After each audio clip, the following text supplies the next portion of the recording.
Welcome to the STARS program, seniors taking active roles in society. And now, here's your host, ANITA FINLEY. We are going to have a very special guest again. I have absolutely enjoyed this immensely before. Chris McDonald, Memories of Elvis in Concert. See, it is afternoon. Good afternoon, Chris. Good afternoon. How you doing? I'm doing fine. And I know you're going to be, of course, having your show coming up very soon. It's going to be at the Parker Playhouse, Saturday, August the 13th. That's at 8 right. p.m. Well, we had our Boomer Expo yesterday at the Seminole Casino, and of course you were generous to give us tickets for our attendees. And we had 007 there, who, of course, you know John Allen. He knows you very well. And every time we announced your tickets, he had to give his little piece about, that's the greatest guy. He went on and on about you. So he's a good guy, too. He is wonderful. We've had him before, but I thought you would like that because, you know, you have been friends, and he is very, very... Sean Connery. Yeah, John Connery. That's Sean right. Connery. Yep. He's really great. And we were both, between my telling everybody about how great you are as an entertainer and then his telling you, it really... Thank you very much. You should have had a big smile on your face yesterday. I appreciate that. It's glad to know that people enjoy this show, and that's why we do it. Oh, they do. They do enjoy it. It's just so charismatic. I mean, I said to the people when we were announcing the tickets, I think you're better than Elvis. I told you that before. I like you better. How much I owe you, right? Yeah. And what we both commented on, John and I, how do you stay so young looking? What's the secret of that? Well, I started young enough. That helps. But I also, if you start early enough and keep working hard and create longevity that way. But also, I don't smoke, I don't drink, and I've never had any drugs. So, and I exercise and try to eat right. I do like food like everybody else, but you just gotta enjoy yourself and try to stay healthy. Is your mom still around? Because I know that she's the reason. Yeah, definitely. Yeah. Well, that makes a difference when you have a mother still whom you love. And absolutely. She is, she's 70 now. Yeah, almost 70 now. So, she's young. Yeah. So she's doing great and beat breast cancer. Yeah, I think you told me that. Yeah. So she's quite a lady. Well, she's so lucky to have you, and of course she's so responsible, as you always say, that it's because she listens so much to your music for so long. Not your music, but Elvis's music. Well, I have questions to ask you about the whole thing. When you go out now, you say, of course, you're here at Parker Playhouse, and you're across the country. Where else do you actually bring your show? We're actually heading on Monday or Tuesday. California. So we'll be in California the week before the show coming here. Where is? Oh, really? We're just outside of Sacramento, and we do a casino, an Indian casino up that way. And we travel wherever they'll have us. We do theater venues, a lot of performing arts venues, Massachusetts, New York, Rhode Island, Baltimore. We've been in Pennsylvania. All up and down the eastern seaboard, including up and down Florida, both coasts. Fort Myers, St. Pete, Orlando. Big tour of Florida, and we've been into Indiana. Basically, wherever they'll have us. So it spreads out, and we're adding more venues in different states as we go. We haven't been to Hawaii or Alaska, but you never know. Okay, well, if I ever hear anybody who's there, I'll recommend you. Yeah. Let me also, though, ask you something about when you go out to California, you take your whole entourage, your musicians and everything? It all depends. It depends on how big the venue room is or what the budgeting is. It's either the four-piece band, which is the rhythm section, drums, bass, guitar, keyboards, or a combination of horn section. We may take one horn player with us and pick up horn players in the city, and we have charts, so we do something like that, take our horn section leader. But yeah, we do a full show at these venues, and the dancers sometimes go to, depending on, like I said, the budgeting and so on. But the dancers definitely do all the Florida venues. the girls we take with us, and it's a full production. It's the 8-piece band. We do the 50s, the movies, the Black Leather '68 comeback, and then the White Fringe Vegas concerts. So you're talking about 3 decades of music, and he had over 900 songs. So plenty of material, and we try to do all 900 every night. Yeah, right. Yeah, right. And I just want everyone to know, we're listening to Chris McDonald, who actually lives in Fort Lauderdale when he's not traveling, and he does the Memories of Elvis in concert, and the one we're urging you to go to Saturday. Are there tickets still left? Yes, definitely. There August, shouldn't be 13th. any. There shouldn't be any. They should be sold out now because. Well, it's summertime, and it's also the election cycle. So I know, but so there's a lot 13th going on. But yeah. It's one of those things where people, if you want to get out away from all the election stuff, away from all the stuff going on in the news, you want to get out and have a good time, share some great memories of Elvis and great music, and just have a good time, have fun, enjoy yourself. Come out and see our show, and I guarantee you'll have a good time. And you will. We'll give 110% to make sure you do. Oh, you do.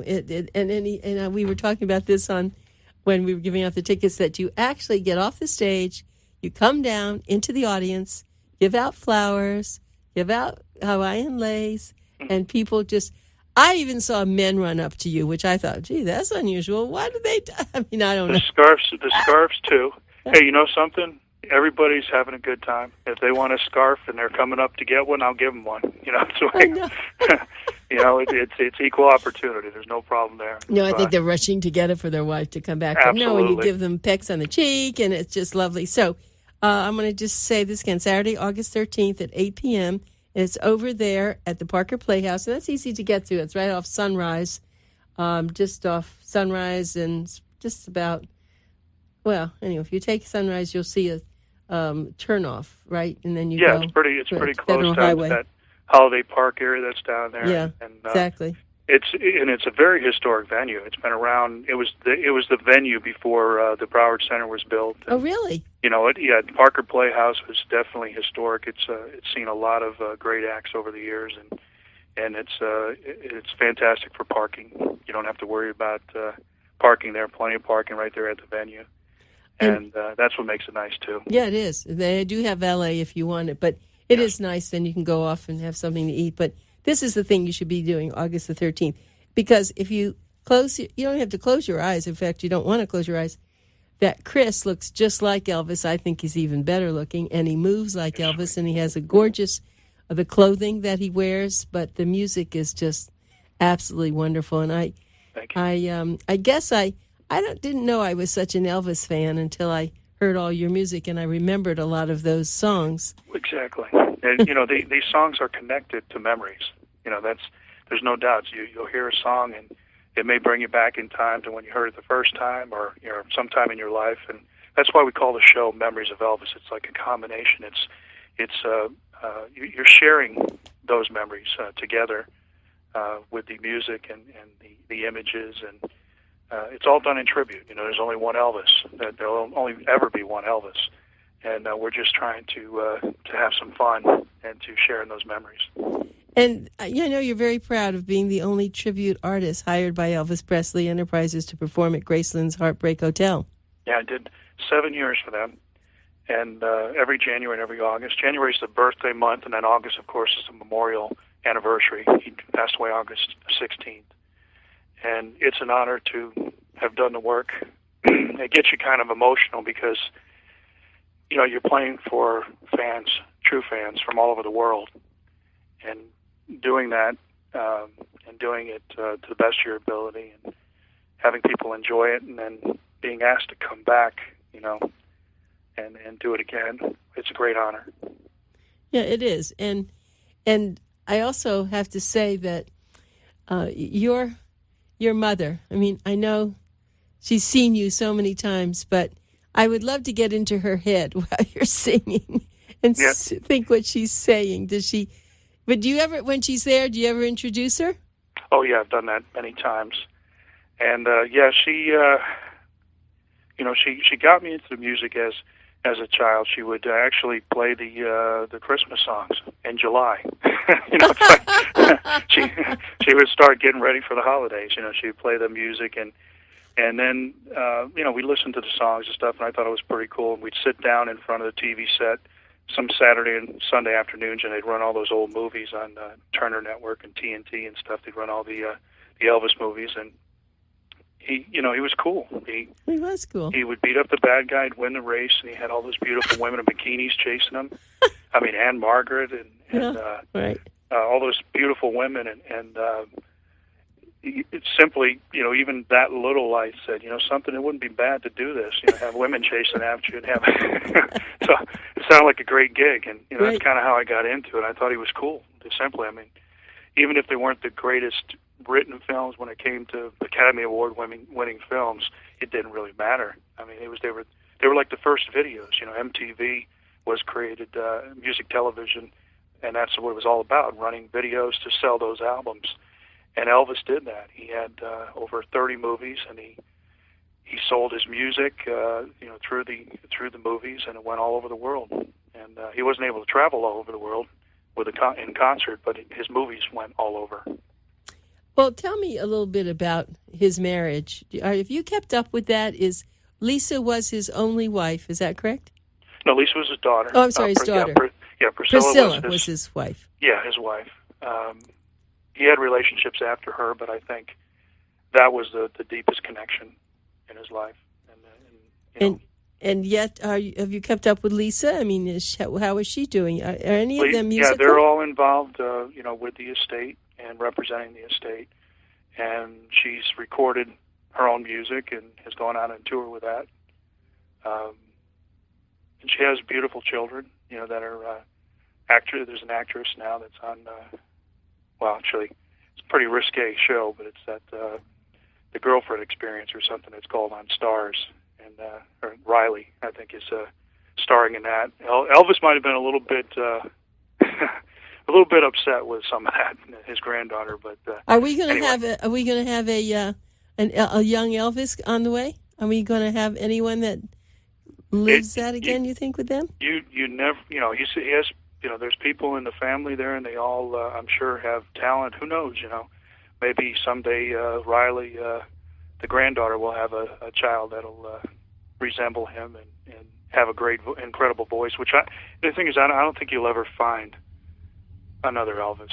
Mm-hmm. Even, it's just the magic that occurred at that moment in time, back in the 1950s when television was just, really getting started, and the Ed Sullivan Show and the incredible timing of Elvis back in 1950, 56. That was a big year. 54 he kind of started, but 56 was like, boom. It was an explosion with television and the movies and everything. It was one of those kind of things that these things happen, once, and I believe that was Elvis. Of course, and there'll be young people now who never lived during that time, but right. If they see an Elvis show, if they see your show, I think they'll get it.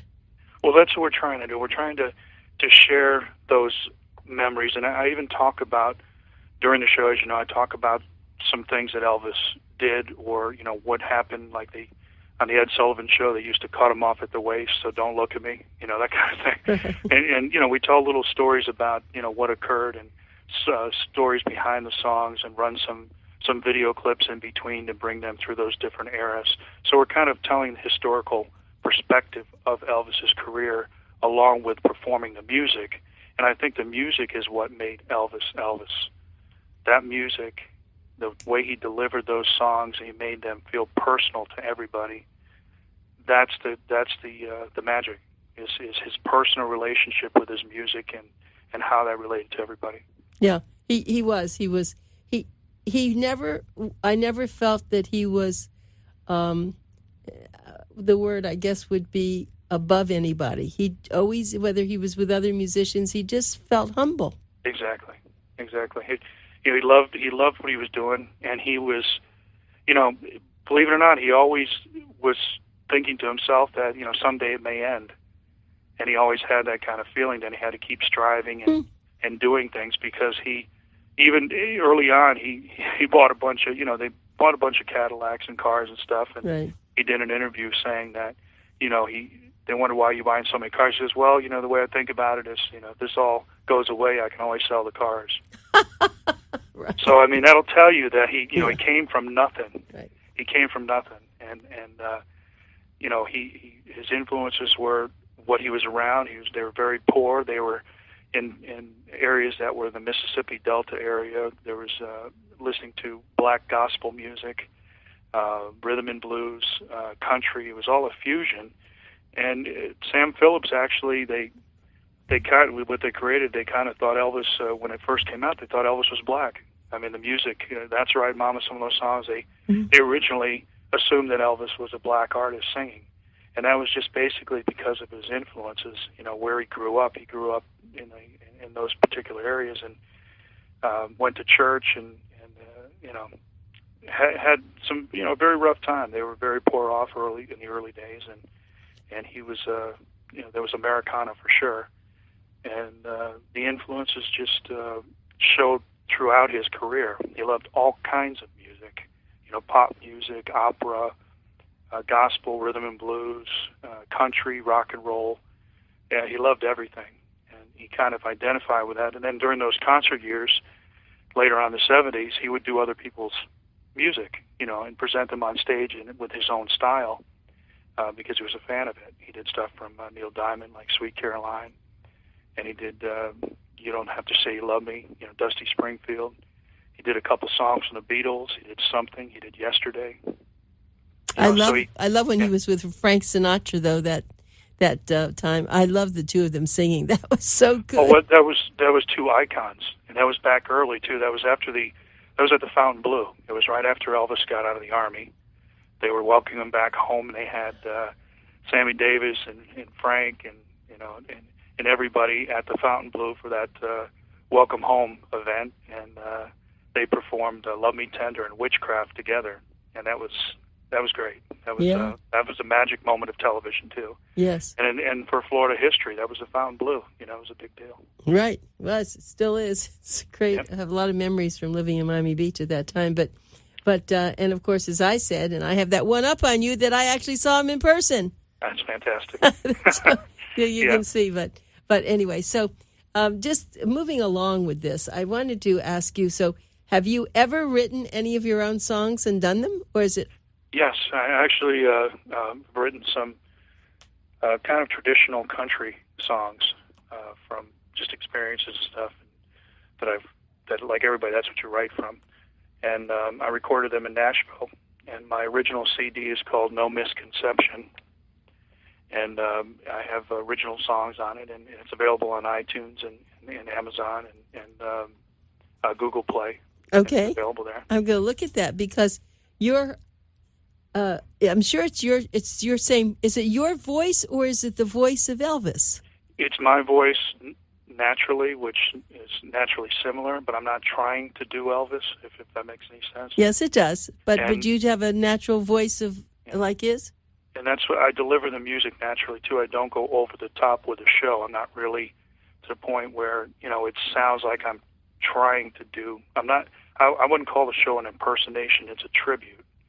And at the same time, I want it to be natural, but naturally close to Elvis. At the same time, I don't want to make it. I don't want to make it like a Rich Little show. You know what I'm saying? Rich Little's an impressionist, and they kind of over exaggerate, and I don't over exaggerate. I try to do it very naturally. And the original material, we recorded in Nashville, and I actually had the Jordanaires. Elvis' original backup group, the Jordanaires, performed and recorded with me in Nashville to do the harmony parts, to make it that old-style gospel country sound. And we recorded in Nashville, and we had some great musicians there. But having the Jordanaires, it's one of the last things they did together as a unit. Because they now passed away, all of them, except for Ray Walker, the bass singer. The bass singer's still alive, Ray Walker. Well, I think even though the people have passed away, they've got it. They've listened enough and they've got it, just like you do. Well, they are. We just lost Scotty Moore too. Scotty Moore was Elvis's guitar player, and he passed away just recently. So out of those original players that he started with back in the 50s, Bill Black, the bass player, is already gone. Scotty Moore, an incredible guitar player who set, I think, every guitar player after him, including from the Beatles, Rolling Stones, everybody. I mean, that's the kind of guitar playing they listened to. It was such a signature sound, and it really established, rock and roll music. He's gone. The drummer, DJ Fontana, the guy that we do shows with quite often, is the only one left. And we do have shows with him coming up in Orlando, and Fort Myers coming up in January and February. And he's still going strong, and he is a legend. That beat behind the king, the one that made Elvis move, all that music. Mm-hmm. Well, I asked you this last time, but I'm going to ask you again and I'm not associated with them other than they advertise with us and I go on some of their theme cruises. But the Vista, that the people who Star Vista, who actually comes from Time Life, and that they do these cruises, and the one that we're promoting now is the 70s Rock and Romance Cruise. But sure. I have to tell you, I'm going to be talking to the man, Alan Rubens, who is the man that does all this. I don't know if he's the owner, part owner. I really would like to suggest to him, I'm going to, and if you all can fight it out if you have to, but I'm going to suggest that he bring you on one of the cruises. It would be like 4 days, but I think they'd sell this ship out so fast. I mean, they sell them out, but I would love for you all to be on one of the ships doing this. Well, it sounds like a great idea. I'd appreciate that very much. Yeah, I'm sure, going to. I'd be interested in doing something like that. I'm going to, because he's going to be on my radio show, I think, next week. I'm not positive, but I am definitely going to do it. I think it would just blow everybody's mind. Even though they have a lot of impressionists I've told you that, they have a lot of the Elvis lookalikes, and some of them don't look alike and they sound better, and then the ones that really look like, or they make themselves look like them, they don't sound very well. But if the real thing like you could come on, I think they'd love it. So I'm going to go for it for you. Thank you very much. Thank you. Well, you're worth it, and I think the guests would be crazy. They'll go mad. So this time, this Rock and Romance that they're doing, just to give you an idea, like they're putting in Peter Frampton's going to be there, America, Little River Band, Christopher Cross, Ambrose. I mean, they really get these guys, and you should be there. Well, I appreciate that. Yeah. Thank you very much. Well, we'll try that. Well, you're very talented, and thank you. And so if your mom's 70, how old are you? Old enough to know better, but still too young to care. And how old was Elvis when he died? Elvis was 42 years old. Oh no! Yeah. What a very young. Darn shame that was. Right. That's too bad. Well, we see that happening with. I don't think people are into drugs as much. The famous people now. I mean, some are, but it's not the way it used to be, is it? Do you think so? Well, look at Prince. Prince just passed away, and he had a problem with the opiates. And, that's the thing. It's now they prescribe so many drugs for pain that people get them from the doctor, and good people just go down the drain, and it's sad.